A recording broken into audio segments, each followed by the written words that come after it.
যখন কোরআন হবে আমাদের সংবিধান, যখন কোরআন দ্বারা রাষ্ট্র পরিচালিত হবে, যখন রাষ্ট্রীয় পর্যায় থেকে ঘোষণা করা হবে যে আমরা কোরআনের বিধানকে বাস্তবায়ন করব, কি বলেন, এই স্বপ্ন আমাদের আছে কিনা?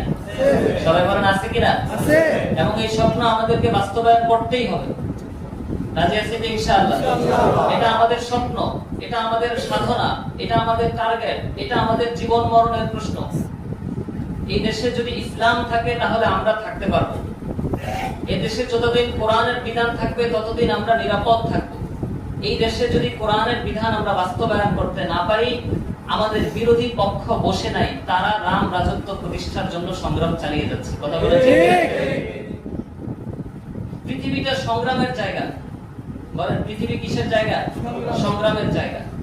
পৃথিবীতে আমরা এতদিন পর্যন্ত যেই গতিতে থেকেছি, যেমন ধরেন আমি ইনকাম করলাম, খাইলাম, সংসার চালাইলাম, ছেলেগুলোর মানুষ করলাম, এই যে একটা গতি না আমাদের জীবনের স্বাভাবিক গতি, এটা কিন্তু পৃথিবীর নিয়ম না, এটা পৃথিবীর নিয়মের বিপরীত। এই গতিতে কোথাও কোনো দেশে, কোন সাম্রাজ্যে এই গতিতে মানুষ বেশি দিন চলতে পারে না। পৃথিবী মানেই এখানে যুদ্ধ হবে।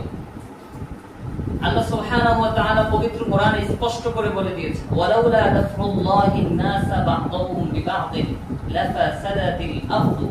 আল্লাহ বলেন, যদি মানুষ একে অপরের দ্বারা প্রতিহত করার এই ব্যবস্থা না থাকতো তাহলে পৃথিবী ধ্বংস হয়ে যেত। আমরা মনে করি যুদ্ধ হলো পৃথিবী ধ্বংসের কারণ, এটা আমরা মনে করি না ভাই?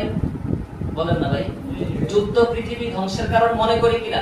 আল্লাহ বলছেন যুদ্ধ পৃথিবী টিকে থাকার কারণ। এটা কোরআনের কথা বলছি, আমি বানানো কথা বলছি।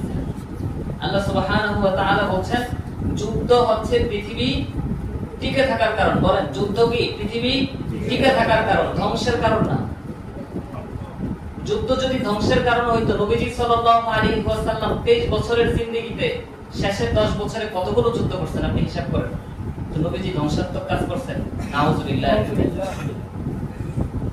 যুদ্ধ আমি চাইলেও হবে, না চাইলেও হবে, কিন্তু সেই যুদ্ধে আমার রোলটা কি হবে?